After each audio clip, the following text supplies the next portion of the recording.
On est en direct, super. Bonjour à toutes et à tous et bienvenue dans ce live. C'est mon live 113 sur mon défi 120 jours de live. Il y a tellement de soleil que je vois pas très bien mon écran. Donc j'espère que vous m'entendez bien, que vous me voyez bien. Si vous êtes là, mettez-moi un petit coucou dans le chat. Je suis très heureuse de vous retrouver en live comme chaque soir, de rentrer en lien avec vous, de vous faire profiter un petit peu voilà, du beau temps que l'on a ici à la montagne malgré les prévisions. Il était censé pleuvoir déjà depuis hier.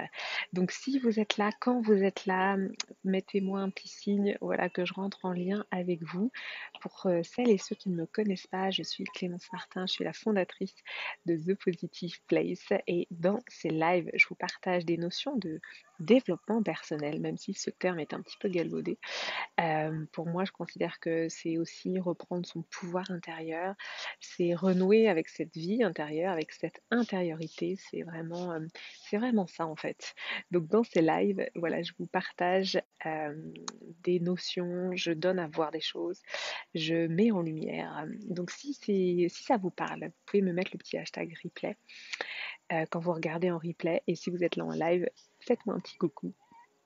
Donc aujourd'hui, j'avais envie de continuer sur eh bien, ma série de live sur l'amour de soi. Il y a un des aspects de l'amour de soi, parce qu'en fait, on m'a pas mal posé de questions sur ça, sur qu'est-ce que l'amour de soi et comment on arrive à s'aimer. Euh, Il y a en tout cas une des choses qui montrent que on n'est pas très tendre avec soi-même, c'est notamment notre dialogue intérieur. Coucou Valérie, bienvenue dans ce live. Et notre dialogue intérieur, en fait, c'est pour ça que j'ai intitulé ce live Chaque jour faire de son mieux. Chaque jour faire de son mieux, c'est le dernier accord des accords Toltec, le quatrième accord des accords Toltec. Chaque jour faire de son mieux. Qu'est-ce qu'il y a derrière ce quatrième accord des accords Toltec? Eh bien, il y a justement la compassion envers soi, la bienveillance envers soi, le non-jugement envers soi. Et à la fin de chaque journée, se dire qu'on a fait effectivement de son mieux.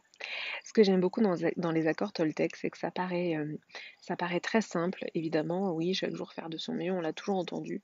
Mais là, il ne s'agit pas de simplement connaître cet accord, mais de se l'appliquer à soi-même et donc de s'accorder cette bienveillance et ce non-jugement et de ne pas se culpabiliser, de ne pas se juger pour des choses où on s'est jugé incompétent ou à côté de la plaque. Voilà, des choses que moi je pouvais me dire avant, qui montrent aussi une certaine anxiété sur la performance. Ça, c'est quelque chose dont on reparlera.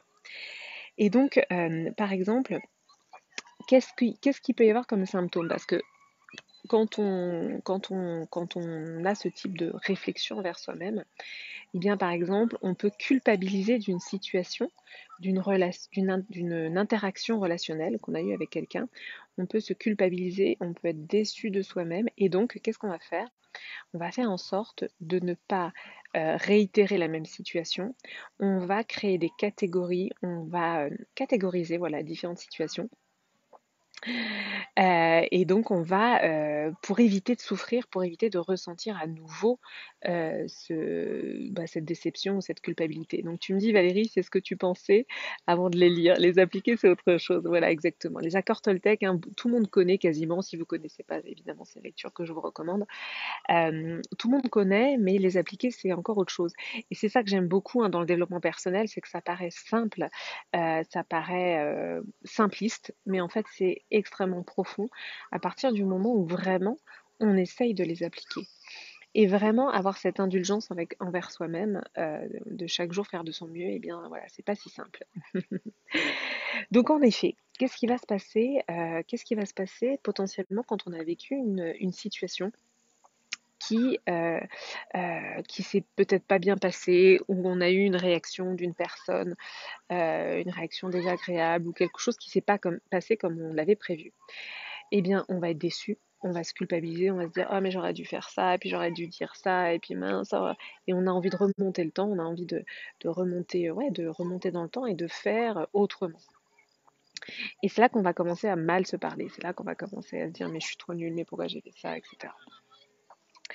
Et on va chercher à créer une catégorie en disant ok, donc là j'ai fait ça, ça a provoqué ça, donc il faut plus que je refasse ça, comme ça j'aurai pas le même résultat, comme ça je serai pas déçue, comme ça je serai pas coupable, je me sentirai pas coupable. Et voilà comment finalement on s'empêche de vivre peu à peu parce que on n'arrive pas à vivre la déception, on n'arrive pas à vivre la culpabilité. Mais quand on arrive à comprendre que la seule personne qui nous culpabilise, la seule personne qui est déçue, c'est nous-mêmes, à partir du moment où on se dit, mais en fait, il suffirait que j'arrête de me culpabiliser, que j'arrête de m'auto-flageller comme ça en mode culpabilité, en mode déception, je suis trop nulle, etc. Et bien du coup, il n'y a plus de souffrance, entre guillemets.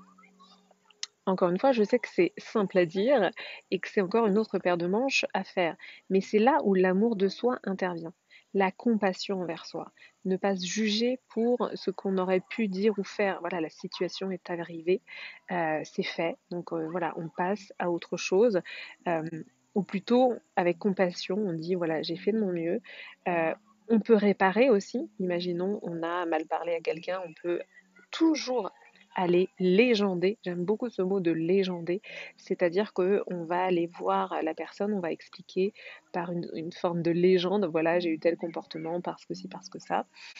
Il y a toujours moyen de récupérer les choses, il y a toujours moyen de réparer plutôt que de créer, on va dire, une petite case dans sa tête en se disant mais là, il ne faut plus jamais que je recommence une telle situation pour ne plus ressentir la culpabilité, la honte et la déception.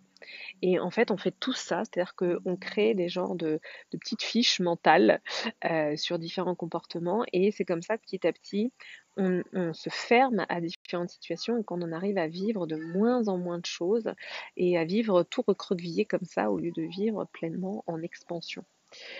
Donc voilà, je ne sais pas ce que vous en pensez, si vous aussi vous avez ressenti ça, si vous aussi vous ressentez que finalement vous créez des catégories de situations pour vous permettre de ne plus ressentir la culpabilité, de ne plus ressentir la honte, de ne plus ressentir la déception, eh bien en fait la clé elle est en vous.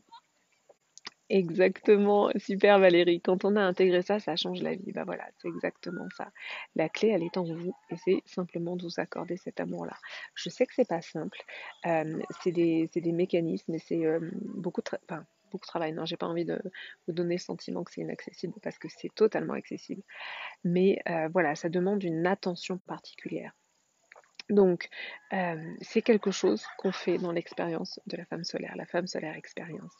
Pourquoi? Parce qu'on va laisser apporter cette douceur. Hier soir, j'ai donné un concert, je vais vous poster une petite vidéo tout à l'heure. Et je me suis fait cette réflexion vraiment que euh, moi, c'est par la musique en fait que j'ai réussi à vivre la douceur. Euh, voilà, donc tu me dis Valérie, on y arrive lentement mais sûrement, exactement.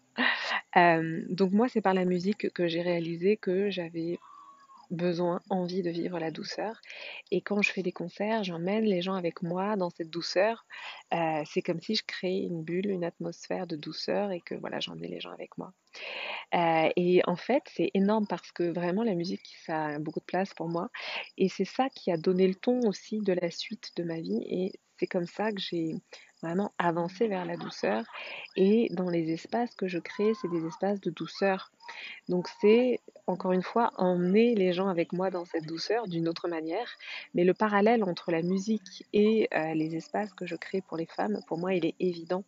Et ça a démarré par cette comment dire, cette révélation que j'ai eue de oui, la douceur que je vis quand je chante, quand j'emmène les gens avec moi, ben, je voudrais la vivre tout le temps. Et c'est comme ça que ça s'est, par capillarité, répandu dans ma vie personnelle et aussi dans mon travail, puisque voilà, j'accompagne les femmes vers cette douceur, vers cet amour d'elles-mêmes, vers cet épanouissement, vers cet empuissancement. Donc voilà, le parallèle est fait entre la musique et l'accompagnement des femmes. Pour moi, c'est vraiment quelque chose de très très profond. Donc voilà pour le partage du jour. Dites-moi si ça résonne, dites-moi si ça vous parle. Sur vraiment, c'est encore en écho à tous les lives que j'ai donnés cette semaine, enfin c'était celui d'hier, pardon, sur l'amour de soi et comment l'amour de soi c'est central en fait. Pour vivre pleinement, pour s'autoriser à vivre, eh bien, j'aime pas trop cette idée de vivre notre meilleure vie, mais il y a quand même un peu de ça. On n'est pas en compétition, mais c'est de vivre pleinement notre vie. Super, merci Valérie, je suis très heureuse que ça te parle et que ça résonne. Je vous remercie pour votre présence en live. Merci Valérie, merci à tous ceux qui sont passés, tous ceux qui sont là. Si vous êtes là en replay, mettez-moi le hashtag replay. Je vous embrasse fort, on se retrouve demain pour le live 114. À demain.